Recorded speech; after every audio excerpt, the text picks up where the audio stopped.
Alhamdulillah,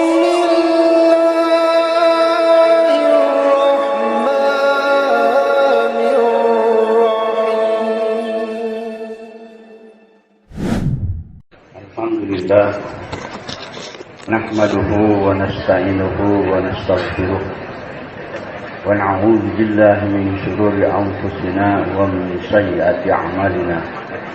May yahdihillahu fala mudilla lahu wa may yudlilhu fala hadiya lahu.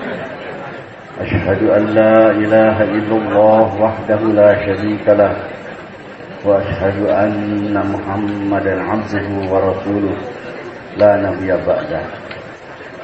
Allahumma shalli wa sallim wa barik ala rasulil karim wa ala alihi wa sahbihi ajma'in. Qala Allah ta'ala fil Qur'anil Karim ba'da a'udzu billahi minasy syaithanir rajim. Bismillahirrahmanirrahim. Tabarakalladzi biyadihil mulku wa huwa ala kulli syai'in qadir. Alladzi khalaqal mauta wal hayata liyabluwakum ayyukum ahsanu amala wa huwal azizul ghafur. Sadaqallahul azim. Yang mulia, wujudnya agama Islam yang sempurna di permukaan bumi ini bukan hanya dihajatkan oleh orang-orang Islam, tetapi juga sebetulnya dihajatkan oleh orang-orang yang di luar Islam, oleh makhluk-makhluk yang lain. Wujudnya agama yang sempurna di permukaan bumi ini dihajatkan oleh seluruh makhluk, seperti binatang-binatang di hutan, tumbuh-tumbuhan, ikan di laut, sampai ke semut-semut dalam lubang, menghajatkan wujudnya agama yang sempurna di permukaan bumi. Kenapa? Karena apabila agama yang sempurna wujud di muka bumi ini, maka dunianya akan sejahtera, akan aman, akan tentram, dijauhkan oleh Allah daripada segala bencana, dari musibah, dari kekacauan-kekacauan, sehingga mereka makhluk ini hidup dengan nyaman. Kalau agama yang sempurna hidup di permukaan bumi ini, wujud lestari, bukan hanya orang-orang Islam saja yang aman dan tentram, orang kafir pun mengalami ketentraman, binatang-binatang pun mengalami ketentraman, kesejahteraan. Tapi apabila agama Islam ini dilecehkan oleh orang-orang Islam, syariat-syariatnya dilanggar, maka terjadi berbagai macam bencana-bencana. Adanya banjir, adanya tanah longsor, adanya gunung meletus, adanya gempa bumi, adanya kebakaran. Semua itu dari akibat agama dilecehkan. Ada syariat-syariat agama yang dilanggar oleh orang-orang Islam, maka terjadilah musibah-musibah. Sebagaimana Allah berfirman dalam Al-Quran, Zaharal fasadu fil barri wal bahri bima kasabat aydin nas. Telah terjadi kerusakan di daratan dan di lautan dari sebab amal perbuatan manusia. Hadirin yang mulia, perkara ini tidak dipaham oleh kebanyakan manusia, bahwa adanya agama ini mendatangkan kesejahteraan, keamanan, dan ketentraman. Bahkan kekacauan-kekacauan.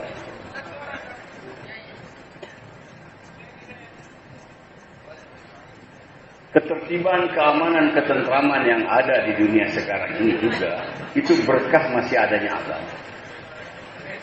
Misalnya hari-hari kita lihat setiap di barat dengan tertib.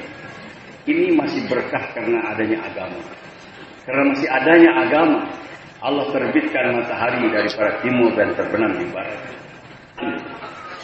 Berjalan pada rotasinya, pada orbitnya masing-masing, tidak bertabrakan satu sama lain. Ini berkah adanya agama di permukaan bumi. Langit kokoh dengan kuat, tidak runtuh, tidak hancur. Ini juga berkah karena adanya agama di permukaan bumi. Gunung-gunung tertancap di tempatnya dengan kuat, tidak berterbangan. Ini juga Karena berkahnya masih adanya agama di permukaan bumi ini. Bumi mantap tidak bergoyang, bisa dihuni dengan baik. Ini berkah adanya agama.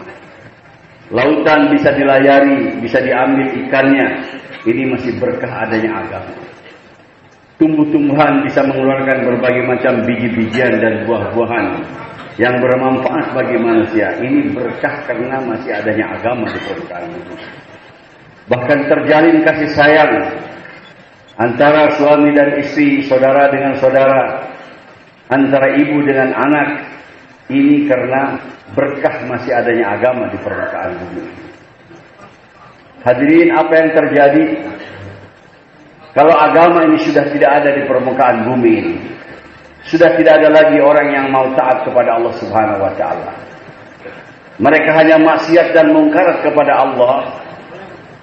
Agama sudah tidak wujud di permukaan bumi ini, hadirin.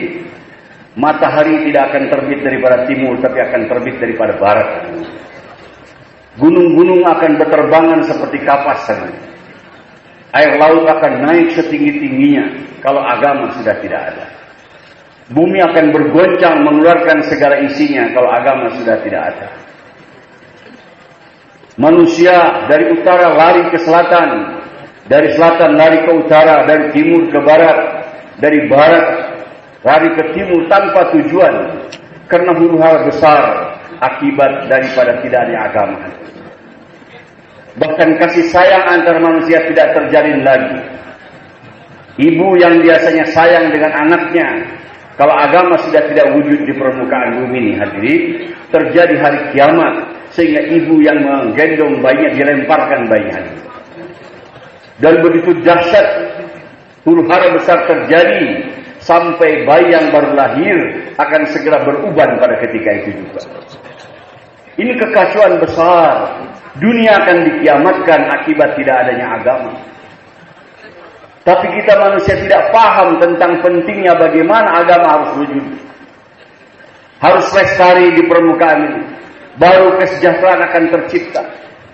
Setiap manusia menghendaki hidup sejahtera, aman, tentram. Tapi mereka tidak tahu bahwa keamanan, ketentraman, kesejahteraan akan terjadi, akan wujud apabila agama diwujudkan. Apabila agama dilestarikan.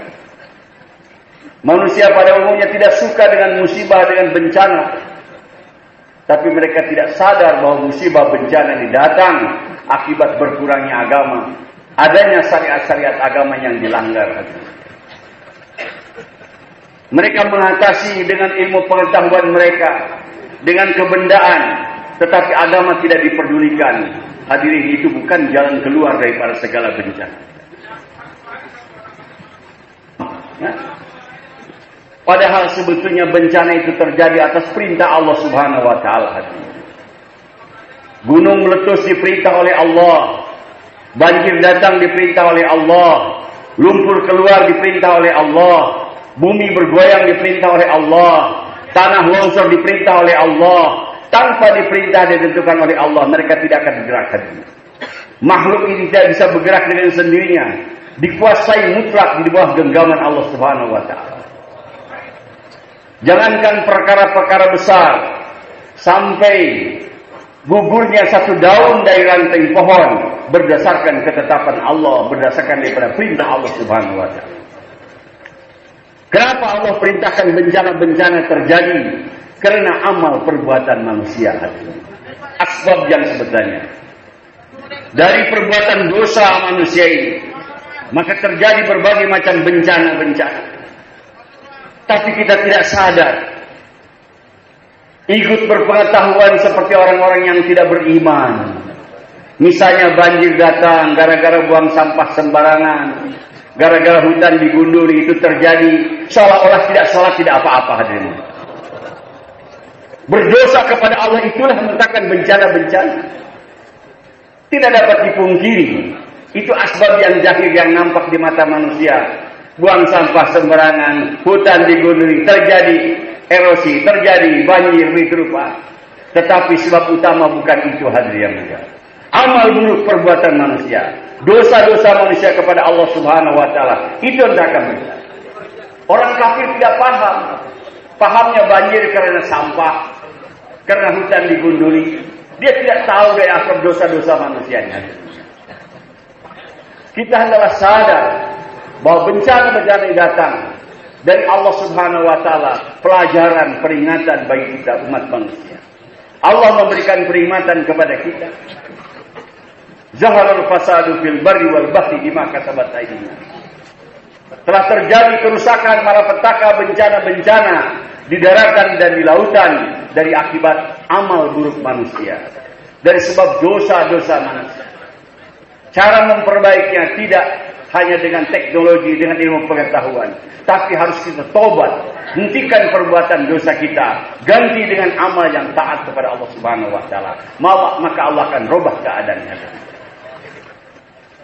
Hadirin yang mulia, setiap manusia di dunia berusaha untuk mensejahterakan dunia ini. Bagaimana supaya aman? Tetapi mereka tidak tahu bahwa yang bakal mensejahterakannya adalah agama. Asbab sejahteranya dunia adalah agama. Tapi karena kejahilan kita, usaha mewujudkan agama ditinggalkan hadirin. Kita sibuk dalam usaha-usaha lain. Bagaimana mewujudkan pertanian yang subur, bagaimana mewujudkan perdagangan yang baik, bagaimana mewujudkan pembangunan-pembangunan, bagaimana mewujudkan kesehatan jasad-jasad manusia. Agama lemah tidak diperdulikan hadirin. Padahal Allah Subhanahu wa taala berikan pelajaran dalam Al-Qur'an kepada kita. Walaupun perkara-perkara lain diwujudkan dengan sempurna, apabila agama berkurang, apabila agama rusak, agama tidak ditaati, Allah hancurkan juga mereka-mereka. Maju dalam bidang pertanian, mempunyai irigasi yang bagus, yang canggih, tapi mereka tidak mau mengamalkan agama. Allah datangkan kehancuran kepada kaum Saba'id. Mereka dibangun hanya dengan pertanian tanpa disertai dengan agama. Kaum Samud mempunyai pembangunan yang megah, bangunan-bangunan yang megah untuk mensejahterakan hidupnya, tetapi agama tidak diamalkan, kehancuran juga ajab datang kepada mereka. Kaum Madian mengusahakan bagaimana memajukan perdagangan di negerinya. Pada bangsanya disangka dengan majunya perdagangan, hidup akan sejahtera. Agama dilecehkan, agama ditinggalkan. Kehancuran datang kepada mereka. Azab daripada Allah turun kepada mereka. Kaum Ad membangun kesehatan. Bagaimana memiliki jasad, badan yang kuat, tapi tidak mau mewujudkan agama. Orang-orang terdahulu pun ada usaha menghindarkan musibah, bencana-bencana, tapi dengan cara mereka, bukan dengan cara yang dihabarkan oleh Nabi. Kaum Samud sudah mengetahui bahwa kaum Nabi Nuh dihancurkan dengan datangnya banjir. Kaum Ad dihancurkan dengan datangnya angin. Maka mereka memiliki teknologi baru, bikin bangunan di gunung-gunung tempat yang tinggi supaya banjir tidak datang. Dan dibuat kamar-kamar yang kedap udara sehingga kalau datang angin tidak masuk ke kamar-kamar mereka. Itu teknologi mereka. Tapi Allah Maha Kuasa, Allah Maha Agung. Kaum Samud yang tidak mau taat kepada Allah, walaupun bangunannya di atas gunung, walaupun kamar-kamarnya kedap udara, dengan teriakan saja halilintar, copot jantung mereka hadirin. Tidak bisa teknologi mengatasi bencana yang Allah akan datangkan ke permukaan bumi hadirin. Hanya dengan jalan taat kepada Allah, baru Allah akan berubah. Kita ingin mengatasi bencana dengan cara-cara kita. Bikin bendungan, bikin tanggul, bikin macam-macam. Tapi orang tidak sholat tidak pernah diberikan peringatan. Orang bermaksiat kepada Allah seolah-olah tidak ada apa-apa. Sehingga seolah-olah tidak ada hubungannya dengan bencana-bencana. Ini kejahilan hadirin. Allah Maha Suci. Tidak mungkin mengatakan musibah kepada manusia ini apabila manusia ini taat kepada Allah Subhanahu wa taala. Allah tidak zalim. Maha suci Allah daripada kezaliman. Musibah datang kepada manusia ini, bencana datang kepada manusia ini akibat daripada amal buruk perbuatan manusia itu sendiri. Hadirin yang mulia, Nabi Yunus sendiri mengajarkan kepada kita, musibah datang kepada dirinya ditelan oleh ikan, merasakan kesusahan dalam perut ikan, berzikir taubat kepada Allah, la ilaha illa anta subhanaka inni kuntu minadz zalimin.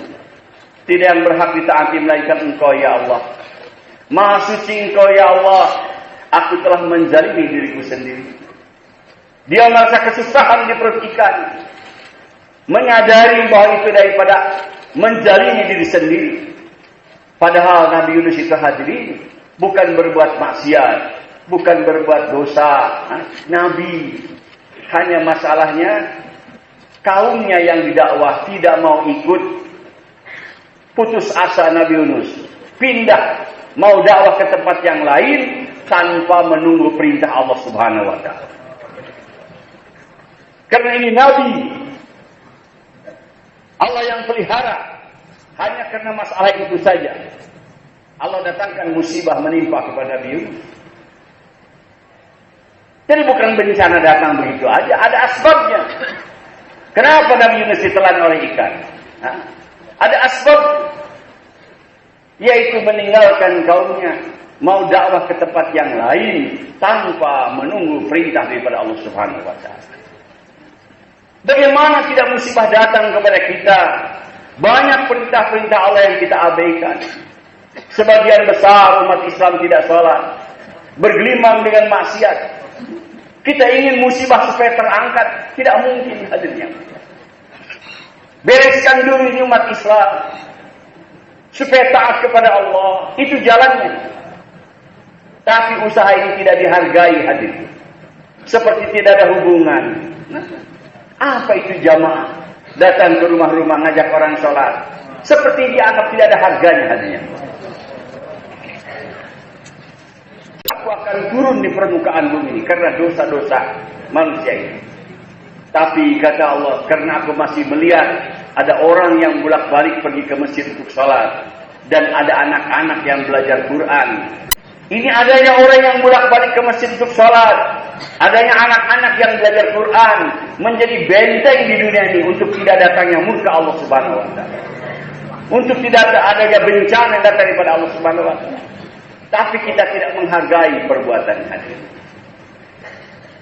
Kita seperti orang kafir, menghargai hanya kepada kebendaan. Kalau orang kena musibah, dibawakan makanan, dibawakan pakaian, dibawakan obat-obatan, dibawakan uang, itu yang dihargai hadirin.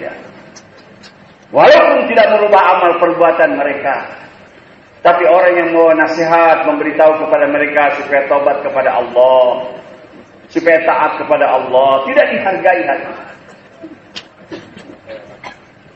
Hanya menghargai kepada kebendaan-kebendaan.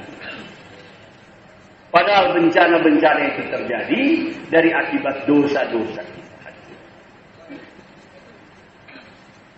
Tidak dibantah, menolong orang yang kena musibah, memberi makan orang yang lapar, memberi pakaian orang yang tidak ada pakaian, itu pun amal saleh. Amplop dengan itu. Kalau kita menolong orang kena bencana hanya dengan itu saja, sama kata Purama seperti ada orang ngiris dirinya, melukai dirinya, lantas dia teriak, tolong, tolong, tolong. Kita datang membersihkan lukanya, mengobatinya, membalutnya. Sudah itu dia iris lagi dirinya tempat yang lain. Tolong, tolong, saya luka, tolong. Kita datang lagi membersihkan lukanya, diobati, dibalut. Sudah begitu dia iris lagi tempat yang lain. Tolong, tolong. Menolong orang yang semacam ini tidak ada manfaatnya hadirnya. Hentikan perbuatan mengiris-iris dirinya itu, baru musibah tidak datang kepada dia. Umat seperti itu hadirnya mulia. Karena dosa-dosanya datang bencana musibah. Tolong, tolong. Kita hanya nolong, beri makanan, beri pakaian, obat-obatan. Amal buruknya tidak dirubah hadirnya. Lagi-lagi dia berbuat maksiat, datang lagi musibah yang lain. Tolong, tolong lagi. Kita tolong hanya begitu saja. Dari zahirnya, amal buruknya tidak dirubah kepada amal baik. Datang lagi musibah yang lain. Ini bukan jalan keluar daripada segala mal musibah. Nasihati, ajak tobat, ajak taat kepada Allah, baru Allah akan rubah hati. Mengatasi bencana-bencana hadirin tidak bisa dengan teknologi, tidak bisa. Dengan ilmu pengetahuan kita tidak bisa. Sekarang ilmu pengetahuan manusia sudah canggih. Teknologi canggih. Siapa? Teknologi mana yang bisa nahan gempa? Negeri yang konon kabarnya ahli dalam bidang gempa, bisa membuat ahli gempa di Jepang sana. Kalau Allah datangkan gempa, tidak berarti teknologi hadir. Runtuh semua gedung-gedung di sana hadir. Jadi, walaupun di negeri yang modern, di mana sekalipun, kalau Allah mengadakan banjir, tidak ada yang bisa menahannya hadirnya.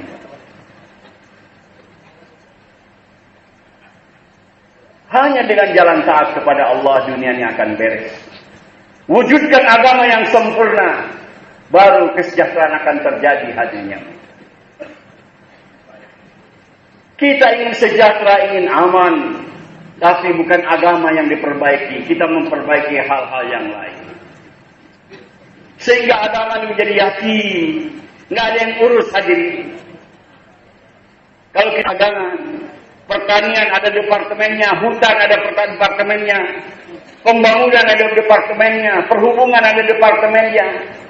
Mana departemen yang ngurusin agama supaya orang tidak sholat jadi sholat? Tidak ada hadirin. Dianggap itu tidak masalah. Maksiat mungkar kepada tidak masalah. Bahkan asal mendatangkan uang dibolehkan hadirnya. Nggak apa-apa judi asal pajak masuk. Nggak apa-apa minum pajak masuk. Kita sudah jadi mata duitan. Seolah-olah uang bisa menyelesaikan segala-galanya.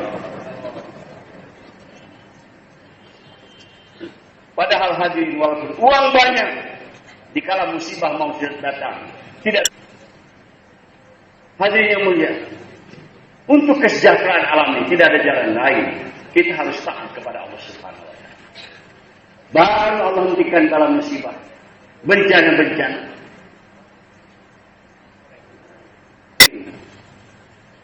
Tapi katanya kenapa itu orang-orang kafir banyak dosanya, maksiatnya, kok nggak kena musibah?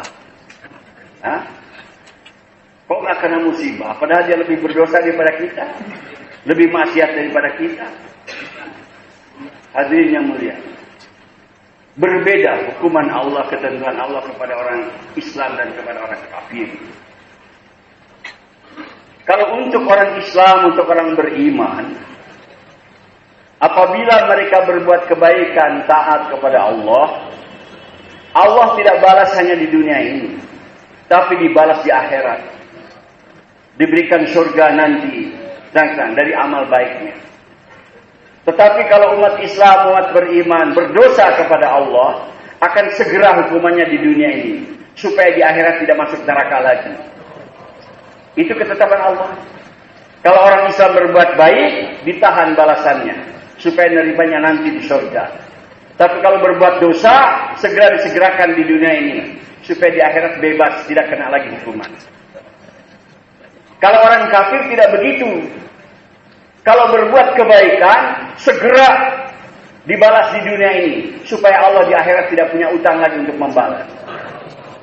Tapi kalau orang kafir berbuat keburukan, ditahan dosanya, siksanya, balasannya, nanti di akhirat menderita yang di neraka.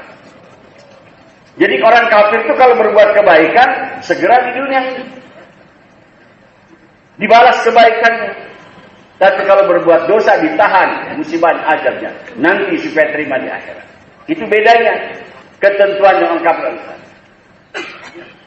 Kalau kita lihat orang kafir maju dalam bidang perdagangan, dalam bidang ini, sebetulnya orang kafir kalau mau mendapatkan kemajuan perkara dunia, mudah. Berbuat baik aja. Sedekah kepada fakir miskin, bantu anak yatim, janda-janda. Itu setiap amal baik Allah balas. Walaupun kebaikan itu sebesar jarak kecil, Allah balas. Hanya untuk orang kafir dibalasnya di dunia ini. Di akhirat Allah tidak punya utang lagi. Dan setiap amal buruk akan dibalas, ada balasannya. Yaitu keburukan. untuk orang Islam segera dihukumkan datang musibah di sini, supaya di akhirat tidak kena lagi.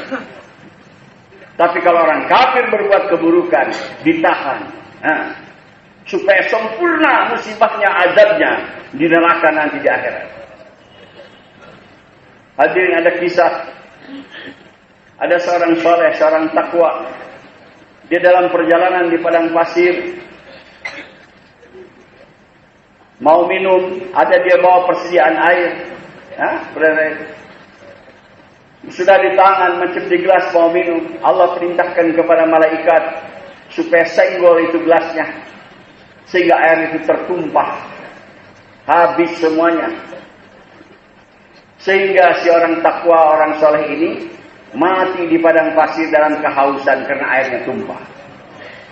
Yang memerintahkan menumpahkan air ini Allah kepada malaikat. Di kisah lain ada seorang kafir sakit. Dia ingin makan ikan. Katakan kata ikan kakap ada di lautan itu ikannya. Allah perintahkan kepada malaikat menggiring itu ikan kakap masuk ke jalan nelayan. Dibawa ke darat, dibeli oleh penjajah ikan. Penjajah pedagang ikan yang lewat di depan rumah orang kafir, dibeli oleh istrinya, dimasak oleh istrinya, dihidangkan dan dimakan oleh orang kafir tadi yang sakit. Setelah makan ikan, baru dia mati, meninggal dunia. Maka malaikat bertanya kepada Allah, ya Allah, itu orang soleh, ingin minum, air sudah di tangan, tidak jauh, bukan di lautan, air ada di tangannya. Engkau perintahkan senggol, tumpah, sehingga dia mati kehausan. Sedangkan itu orang kafir, ingin makan ikan yang ada di laut. Engkau perintahkan giring masuk jalan nelayan, dibawa ke darat, disampaikan kepada pedagang, pedagang lewat depan rumahnya, dibeli oleh istrinya, dimasak, dihidangkan. Itu orang kafir yang tidak taat kepadamu, ingin ikan di laut engkau kabulkan. Orang soleh ingin minum, tak sudah di tangan, engkau tidak kabulkan. Apa ini? Jawab Allah, orang yang beriman tadi masih ada dosanya yang aku ampunkan. Maka aku jadikan musibah kehausan. Dengan dia sabar, dia mati bersih daripada dosa. Sedangkan orang kafir itu masih ada kebaikan yang belum aku bayar. Dia ingin makan ikan, aku bayar. Aku datangkan itu ikan dari lautan, lewat depan rumahnya, dimasak oleh istrinya, sehingga dia makan. Aku bebas, tidak berhutang lagi kepada, tinggal siksa saja nanti akhirat. Demikian hadirin, jangan kita tertipu dengan kebebasan orang-orang kafir. Berbeda dengan orang-orang Islam. Orang Islam ini kalau berbuat dosa, berbuat salah, Allah akan datangkan musibah sebagai peringatan, Tapi kalau dekil juga tidak ingat-ingat hadirin, disiksa di akhirat nanti hadirin yang mulia. Tidak mau berubah, tidak mau tobat kepada Allah Subhanahu wa taala, diberikan peringatan-peringatan berbagai macam musibah. Tapi tetap dia maksiat, tidak taat kepada Allah, maka Allah jatuhkan siksa di akhirat juga. Hadirin yang mulia, orang-orang yang dicintai oleh Allah Subhanahu wa taala, berbuat sedikit saja kesalahan, langsung Allah datangkan balasannya di sini. Sedikit saja kesalahan. Tapi kalau orang yang dimurkai oleh Allah, walaupun banyak dosanya, hidupnya tenang-tenang saja. Rasulullah sallallahu alaihi wasallam pernah salah ucap. Orang Yahudi bertanya kepada Nabi perkara Ashabul Kahfi. Berapa orang itu adanya? Bagaimana kisahnya Ashabul Kahfi? Kalau ada pertanyaan-pertanyaan demikian, Nabi tidak bisa menjawab kecuali kalau sudah ada wahyu. Dan biasanya kalau ada pertanyaan, wahyu turun. Maka Nabi mengatakan, besok aku jawab. Tanpa mengucapkan insya Allah. Besoknya itu wahyu tidak turun. Orang Yahudi mulai mengejek, Nabi apa, berbohong. Katanya mau jawab besok, ini nggak dijawab. Besoknya tidak turun juga wahyu. Tambah mengejek orang, Nabi apa tuh berbohong. Katanya besok sudah lewat, sampai sekarang belum jawab juga. Menderita Nabi. Lusanya lagi tidak, 4 hari tidak terjawab, 5 hari jawab, 7 hari. Tambah lagi Nabi apa? Sudah seminggu. Katanya besok sudah lewat, kok tidak ada? Hah? Nangis Nabi menderita, hadirin yang mulia. Kenapa wahyu tidak turun memberikan jawaban? Menderita sampai 40 hari. Nah, diejek, dicemooh, direndahkan oleh orang-orang kafir. Nabi apa? Pembohong begitu. Setelah 40 hari baru turun wahyu jawabannya. Hah? Kenapa? Allah berikan teguran. Lain kali jangan mengucapkan sesuatu tanpa mengucapkan insya-Allah. Hanya gara-gara salah tidak mengucap insya-Allah saja, datang musibah kepada Nabi. Menderita 40 hari. Banyak kita berbuat dosa lebih besar daripada itu, tapi tidak ada apa-apa kepada kita. Harusnya kita khawatir. Jangan-jangan Allah murka kepada kita. Kekasih-kekasih Allah, Allah sangat pelihara. Seperti pakaian yang putih. Pakaian yang putih. Ada sedikit debu saja, dibersihkan. Ada sedikit debu dibersihkan begitu. Tapi kalau itu pakaian kotor, kena lumpur, kena apa, tidak diapa-apakan nanti yang itu. Jangan kita tertipu, hadirin. Kalau orang kafir ingin senang, ingin sejahtera di dunia ini gampang, hadirin, mudah. Berbuat saja kebaikan-kebaikan, pasti Allah datangkan kehidupan yang baik kepada dia. Dan Allah balas. Konon kabarnya itu orang-orang kafir ingin kaya, ingin maju usahanya. Muja-muja datang ke gunung Kawi misalnya, berbuat syirik. Itu di sana ada puncennya. Kalau datang dia tanya kenapa. Kadang-kadang datang orang Islam, orang kafir ke situ, ditanya ada apa. Dia bilang saya nggak tahan dengan kemiskinan, saya ingin kaya, ingin punya perusahaan maju. Kata kuncinya boleh, tapi ada syarat. Apa syaratnya? Kamu ingkar terhadap kehidupan akhirat. Jangan mengharapkan balasan akhirat. Jadi kalau ingkar kepada akhirat, aja kafir. Teken kafir kepada akhirat, jadi kafir. Kalau sudah begitu, dia beri petunjuk si kuncian itu. Orang yang lemah iman dia bilang saya akhirat bagaimana nanti. Yang penting ini sekarang gini. Ya kalau kamu tidak mau akhirat dah buka perusahaan kecil-kecilan, pabrik korek api apa tapi kamu berbuat baik, tolong fakir miskin, bangun rumah-rumah ibadah, bantu janda-janda dan anak yatim. Biasanya yang muja-muja itu baik begitu hasil. Maka terus maju. Go pabrik perusahaannya. Maju. Orang kafir kalau mau dunia, buat kebaikan. Nah orang Islam kalau tidak mau bala bencana, tidak cukup hanya dengan taat kepada Allah. Jangan berbuat dosa. Maka hidupnya akan sejahtera. Kalau kita campur-campur, sholat juga, tapi berbuat maksiat juga, musibah terus hidup kita hadirin. Musibah-musibah datang itu akibat daripada dosa-dosa kita.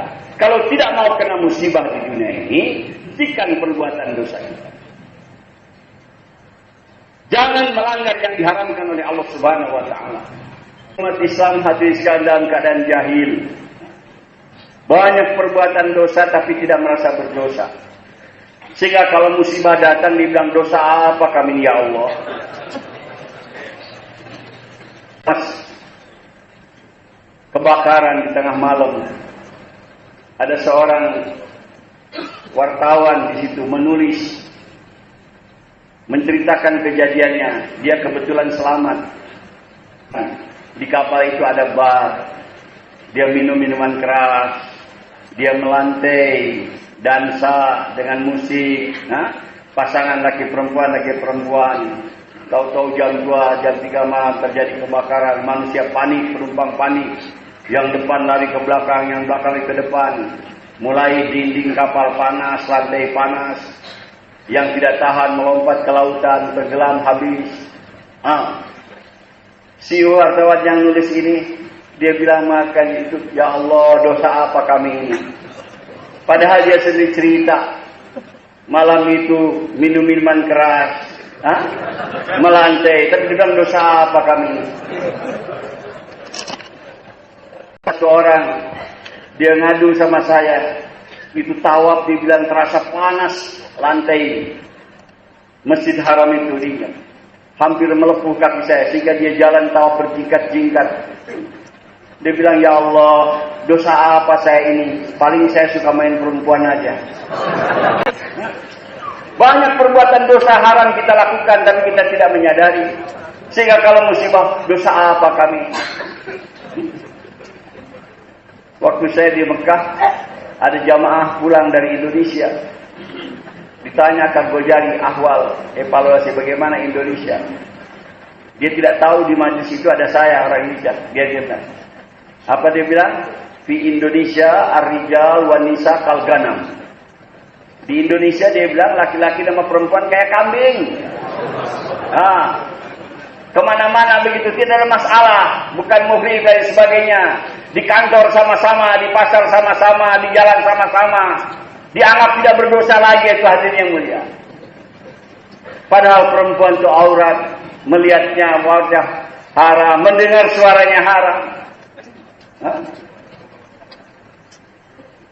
Sampai kalau syariat yang sebetulnya hadirin melihat jemurannya saja, jemuran pakaian perempuan sudah tidak dihalalkan. Tapi kita tidak merasa berdosa, perkara biasa itu. Kecuali orang-orang dapat yang hidayah daripada Allah SWT. Dari akibat perbuatan dosa-dosa ini banyak kesusahan-kesusahan datang kepada kita. Musibah-musibah datang kepada kita. Kalau kita taat kepada Allah, bersih daripada dosa, maka ditentramkan, diamankan kehidupan kita ini hadirnya. Kita paling bisa menyalahkan. Sekarang banyak pejabat khianat, korupsi. Padahal itu pun akibat daripada dosa kita hadirnya. Kalau kita berbuat dosa, Allah akan angkat di atas kita pemerintah yang zalim, para pejabat yang khianat, korupsi, tidak amanah. Itu mengatasinya tidak hanya dengan teriak-teriak berantas korupsi, berantas korupsi. Tidak bisa. Kalau kita masih berdosa, diangkat orang baik pun jadi pejabat korupsi juga hadirnya. Jauh daripada maksiat, Allah akan turunkan rahmat.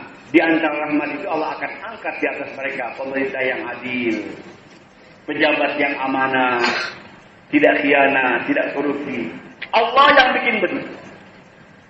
Tapi dikala kita masyarakat ini maksiat mungkar, tidak taat kepada Allah, Allah akan datangkan azab. Di antara azab Allah akan angkat pemerintah yang zalim, pejabat-pejabat yang khianat, korupsi, tidak amanah.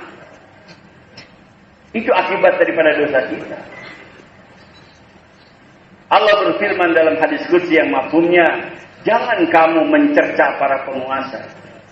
Sebab hati para penguasa itu di tangan aku, kata Allah. Allah yang menjadikan mereka zalim dan Allah yang menjadikan mereka jadi adil kepada kita. Kalau kamu tidak taat kepada aku, kata Allah, aku datangkan hati mereka zalim kepada kamu. Tapi kalau kamu taat kepada aku, Allah akan robah, akan aku jadikan dia adil kepadamu. Jangan kita menyalahkan para pemimpin. Suatu musibah datang kepada Bani Israel. Bani Israel datang pemerintah zalim Fir'aun dari akibat dosa-dosa Bani Israel. Dari kalangan orang saleh mereka bertanya, siapa yang memerintah Israel sekarang? Dijawab oleh yang ditanya. Dia bilang, dosa Israel memerintah Israel. Jadi Fir'aun itu wujud daripada dosa Bani Israel. Yang berbuat zalim kepada Bani Israel. Dari sebab dosa-dosa Bani Israel. Diwujudkan. Sebagai pemerintah yang zalim menguasai Bani Israel. Sehingga Bani Israel direndahkan, dihinakan. Pekerja-pekerja kasar, tidak ada jabatan. Sampai terakhir, setiap bayi laki-laki lahir dari kalangan Bani Israel dibunuh oleh Fir'aun. Banyak ibu-ibu menderita melihat anaknya dibunuh di depan matanya. Biasa ibu kasih sayang kepada anak. Bagaimana perasaan seorang ibu? Di situ mulai ibu-ibu mengeluh, ya Allah, ya Allah, ya Allah. Berkat tangisan ibu-ibu menderita karena anaknya dibunuh, Allah turunkan rahmat. Diturunkannya Nabi Musa kepada Bani Israel, mengajak Bani Israel supaya taubat kepada Allah Subhanahu wa taala, supaya taat kepada Allah. Setelah mereka taubat taat kepada Allah, Allah yang menghancurkan Fir'aun sebagai penguasa yang zalim. Bukan. Hadirin yang mulia, kita hanya mengikuti cara-cara orang yang tidak beriman. Ingin pemimpin yang baik, ingin pemimpin yang adil, dirikan partai, adakan pemilihan, ada pemilihan umum, ada pilkada dengan biaya yang besar-besar, tapi amal buruk tidak dirubah, tidak jadi hadirin. Siapapun partai apapun yang memerintah, begitu lagi sama saja tidak ada perubahan. Karena dosa kita tidak dihentikan. Kata para ulama, andai kata yang diangkat itu pemimpin yang saleh, yang baik, tapi kalau masyarakat tidak taat kepada Allah, yang baik itu akan dirubah menjadi zalim juga, hadirin yang mulia. Pemerintah kamu itu amal kamu. Kalau amal kamu baik, pemerintah kamu baik. Kalau amal kamu buruk, pemerintah kamu buruk. Jangan salahkan dia, dari amal kita. Amalukum amalukum.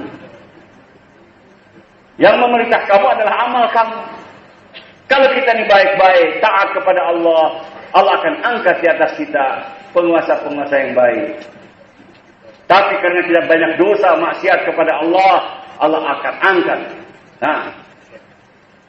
Penguasa-penguasa yang buruk, yang khianat, tidak ada mana, korupsi dan sebagainya. Karena wujudkan agama, dan agama tidak akan wujud, tidak akan datang tanpa usaha. Harus dengan usaha. Yaitu usaha seperti yang dilakukan oleh para nabi. Para nabi usahanya, perjuangannya adalah bagaimana. Usaha ini sudah ditinggalkan oleh umat Islam. Sibuk dalam dagang, sibuk dalam tani, sibuk dalam pemerintahan, sibuk dalam industri, sibuk dalam pembangunan. Tidak mau urus agama. Sendiri. Tapi kita tidak bergeming untuk membela agama, mewujudkan agama. Nabi bersabda dalam hadisnya, as-salatu ibaduddin. Salat itu tiang agama. Barang siapa mendirikan salat berarti mendirikan agama. Barang siapa meninggalkan salat berarti menghancurkan agama. Orang-orang yang tidak salat itu menghancurkan agama, hadirin. Tapi kita diam-diam saja. Tidak ada usaha untuk membela agama. Jangan dihancurkan. Yang penting bangunan bagus, makanan banyak, pakaian indah. Banyak orang tidak sholat, tidak ada apa-apa begitu. Padahal itu menghancurkan agama. Hancurnya agama, lemahnya agama akan mendatangkan bala musibah datang kepada kita. Dalam hadis disebutkan, andai kata ada satu orang saja di tetangga kita ini yang tidak sholat, akan membawa sial 40 rumah ke kanan, ke kiri, 40 rumah ke depan, dan ke belakang. Bagaimana hidup tidak sulit, hadirin? Bukan satu orang yang tidak sholat sekarang.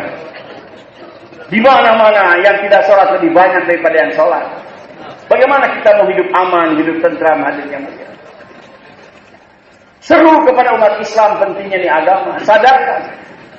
Supaya kita usaha membangun agama. Umat Islam salah paham, hadirin yang mulia. Walaupun di luar negeri, kalau ada umat Islam dizalimi, banyak orang Islam di Indonesia siap jihad. Siap jihad. Itu kata para ulama bukan membela agama, membela orang-orang Islam. Membela orang-orang Islam. Ada beda agama Islam dengan orang Islam. Padahal musibah, kezaliman datang kepada umat Islam itu akibat dari dosa mereka. Kita maunya membela orang yang Allah akan mendatangkan musibah, kita mau bela jangan kena musibah. Padahal sudah ketetapan Allah dari karena dosa-dosa mereka. Allah datangkan musibah, dijalini orang-orang kafir dan lain sebagainya. Kita mau membela mereka. Jadi siapnya kita jihad ini membela orang-orang Islam. Tapi kita yang siap jihad membela agama Islam.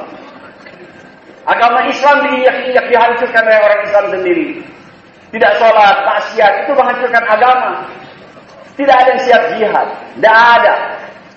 Yang datang ke rumah-rumah kepada tidak sholat dengan adab, dengan sopan, dengan lemah lembut, cumbu rayu, supaya mereka sholat, supaya mereka jangan hancurkan agama. Tidak ada kita hadirnya.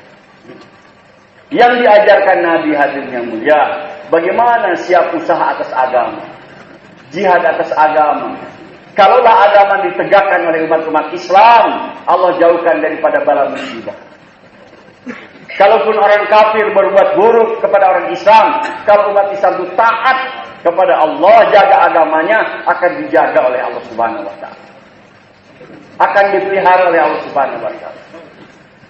Kalau umat Islam yang menolong agama, pasti akan ditolong oleh Allah. Kalau umat Islam jaga agama, pasti akan dijaga oleh Allah. Kalau umat Islam yang memuliakan agama, pasti akan dimuliakan oleh Allah. Kalau umat Islam yang melihara agama, pasti akan dipelihara oleh Allah. Tapi sebaliknya, kalau umat Islam yang menghinakan agama, Allah akan hinakan mereka. Tidak mau menolong agama, Allah pun tidak mau menolong mereka. Tidak mau membantu agama, Allah pun tidak mau membantu mereka. Kalau mereka merusakkan agama, Allah sendiri akan merusakkan mereka. Sayyidina Umar radhiyallahu anhu pernah mengirim surat kepada jamaah, kepada pasukan yang sedang berjihad. Kata Sayyidina Umar, kamu jangan sibuk memata-matai kekuatan musuh. Kamu jangan hanya sibuk memata-matai kekuatan musuh, tapi kamu harus sibukkan diri kamu bagaimana supaya prajurit-prajurit Islam tidak berbuat dosa. Jangan berbuat dosa. Sebab walaupun kekuatan musuh bagaimanapun senjatanya, selama prajurit ini berusaha jaga agama, pelihara agama, Allah akan jaga, Allah akan pelihara, Allah akan tolong. Tidak bisa menghancurkan senjata dan sebagainya, karena ditolong oleh Allah. Tapi sebaliknya, kalau prajurit Islam berbuat dosa, tidak berbuat dosa, maka Allah yang akan hancurkan mereka. Kadang-kadang melalui musuh, kadang-kadang melalui bencana alam dan sebagainya. Yang menghancurkan kita ini dosa kita sendiri hanya. Kadang-kadang Allah hancurkan umat Islam melalui musuh-musuhnya. Kadang-kadang melalui bencana alam. Yang ada di sekitar kita ini semua tentara Allah. Air tentara Allah. Angin tentara Allah. Api tentara Allah. Gunung tentara Allah. Lahar tentara Allah. Lumpur tentara Allah. Kalau kita tidak taat, Allah gerakkan tentara-tentaranya hadir juga. Sampai ke kuman-kuman, virus, bakteri, itu tentara Allah. Kalau kita berdosa, Allah akan gerakkan. Jangan melawan yang kuat-kuat, melawan bakteri kita tidak bisa. Melawan virus kita tidak bisa. Namrud pun raja yang berkuasa, tidak bisa melawan seekor nyamuk yang masuk kepada kepalanya. Sebab ini tentara Allah, dikirim oleh Allah. Menderita Namrud hadirin yang mulia, gara-gara seekor nyamuk saja. Kalau Allah sudah gerakan satu tentara saja, nyamuk, makhluk kecil, pincang lagi hadirin. Katanya dalam riwayat itu nyamuk berada di kepala Namrud 400 tahun. Padahal umur nyamuk pada umumnya 2-3 hari saja. Kalau umur nyamuk sampai 400 tahun, penuh dunia dengan nyamuk hadirin. Dengan kuasa Allah dalam kepala Namrud 400 tahun bikin menderita Namrud susah hadirin. Kita tidak ada takutnya kepada Allah Subhanahu wa taala. Kita ikut-ikutan kayak orang kafir, kalau musibah datang dia bilang alam tidak bersahabat dengan kita. Alam lagi. Saya waktu di Aceh jumpa wartawan dari Jerman. Dia mengatakan kenapa nih tsunami terjadi? Karena orang Aceh mengotori laut, bilang sampah kalau jadi laut marah katanya. Dia tidak ngerti perbuatan dosa kepada Allah.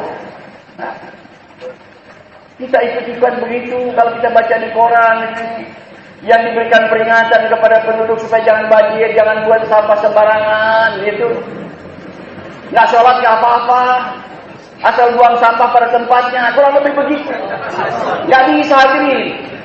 Biar buang sampah pada tempatnya, tapi kalau kita maksiat kepada Allah, Allah datangkan juga musibah kepada kita. Ajak umat berhenti daripada dosa, taat kepada Allah. Ini bukan perkara kecil, mengajak orang sembahyang, ke masjid. Perkara besar. Akan datangkan keamanan, ketentraman. Sampai hadirin yang mulia, kalaulah umat ini sholat, taat kepada Allah, bukan hanya diperbaiki keadaan, ekonomi pun akan diperbaiki juga. Di zaman Rasulullah SAW, kalau ada keluarga yang mengeluh kepada Nabi perkara rezeki, perkara susah rezeki, baik dari keluarga Nabi maupun keluarga sahabat, sebagai jalan keluarnya, jawaban daripada Nabi membaca ayat wa'mur ahlaka bis-shalah wassabir 'alaiha la nas'aluka rizqan nahnu narzuquka wal 'aqibatu lit-taqwa. Perintahkan kepada ahli keluarga untuk salat, wassabir 'alaiha, dan bersabar atasnya. Memerintahkan salat bukan sekali dua kali, terus menerus. La nas'aluka rizqan, kami tidak minta rezeki daripada kamu. Nahnu narzuquka, kami berikan rezeki kepada kamu. Wal 'aqibatu lit-taqwa, dan akibat yang baik bagi orang yang bertakwa. Maksud daripada ayat hadirin, andai kata kita sekeluarga dihidupkan salat, maka dijamin perkara rezeki di keluarga kita itu akan mudah, akan berkah hadirin. Kalau kita ajak orang kampung salat semuanya, maka kampung itu ekonominya dijaga oleh Allah, diberkahi, dimudahkan rezekinya datang nantinya. Kalau ahli negeri semuanya salat, taat kepada Allah, Allah akan perbaiki ekonominya hadirin. Memperbaiki ekonomi tidak cukup dengan ahli-ahli ekonomi, ekonom, S1, S2, S3. Kalau kita tidak sholat, walaupun ada orang S8, tidak bisa hadirin mengatasi masalah itu. Waktu musibah terjadi kepada orang Indonesia, begitu nilai uangnya merosot, melonjak begitu, banyak S3 tidak bisa berbuat apa-apa. Sebab yang menurunkan, yang menaikkan harga uang adalah Allah juga hadirin. Dia penguasa daripada segala penguasa. Kita lengah disangkanya naik harga barang itu bukan ketetapan Allah. Semua ketetapan Allah. Naik turunnya nilai uang, naik turunnya harga barang di pasar, ketetapan Allah. Walaupun barang-barang kecil, naiknya harga cabai, harga bawang, harga garam, berdasarkan ketetapan Allah. Innallaha ala kulli syai'in qadir. Sesungguhnya Allah atas segala sesuatu itu menentukan. Enggak ada terjadi di alam yang bukan ketentuan Allah Subhanahu wa taala. Bukan ketentuan DPR, bukan MPR, bukan lembaga tertentu, bukan. Allah hadirnya. Kalau kata Allah naik harga barang ini, dia akan naik. Kalau sudah perintah Allah naik, tidak ada satu badan, satu kuasa yang bisa menurunkannya hadirin. Tapi kalau Allah bilang turun, maka dia akan turun. Tidak ada kuasa, kekuatan yang bisa menahannya hadirin. Semua berlaku atas perintah Allah. Naik turunnya barang atas perintah Allah. Tentramnya ekonomi atas perintah Allah. Mantapnya politik atas perintah Allah. Naik turunnya orang jadi pejabat, dari penguasa, perintah Allah. Kenapa kita tidak mohon kepada Allah? Kalau menginginkan si fulan naik, mohon kepada Allah. Ini sibuk, kampanye, lain makan biaya. Kepada Allah tidak memohon, tidak minta. Hadirin yang mulia, kembali kalau kita taat kepada Allah, pasti Allah akan datangkan kebaikan-kebaikan kepada kita. Diangkat pemimpin yang baik, pejabat yang baik. Jadi adanya penguasa yang tidak baik akibat daripada dosa kita. Jangan salahkan mereka.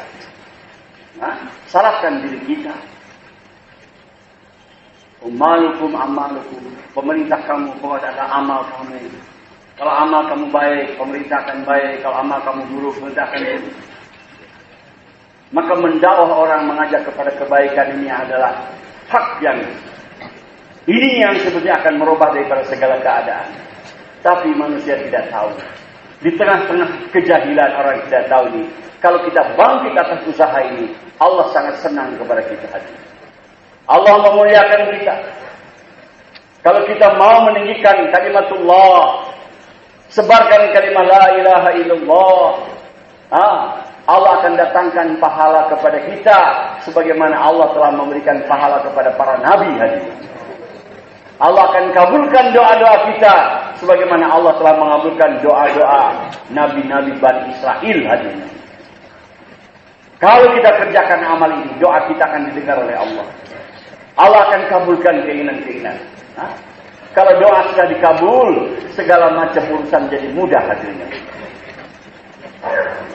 Rasulullah SAW pernah murka depan para sahabat, muru bil ma'ruf, ajak manusia kepada kebaikan, cegah mereka daripada kemungkaran. Kalau tidak, nanti kamu berdoa tidak akan dikabulkan oleh Allah. Kamu mohon bantuan kepada tidak akan dibantu. Kamu mohon tolong kepada Allah, Allah tidak akan tolong. Akibat kita meninggalkan amar ma'ruf nahi munkar, meninggalkan amal dakwah. Tapi kalau kita kerjakan amal dakwah, di tengah-tengah manusia tidak paham pentingnya daripada amal dakwah, pentingnya agama, Allah akan tolong kita, bantu kita. Allah akan kabulkan doa-doa kita. InsyaAllah bersedia para hadirin, insyaAllah. Mari kita Alhamdulillah.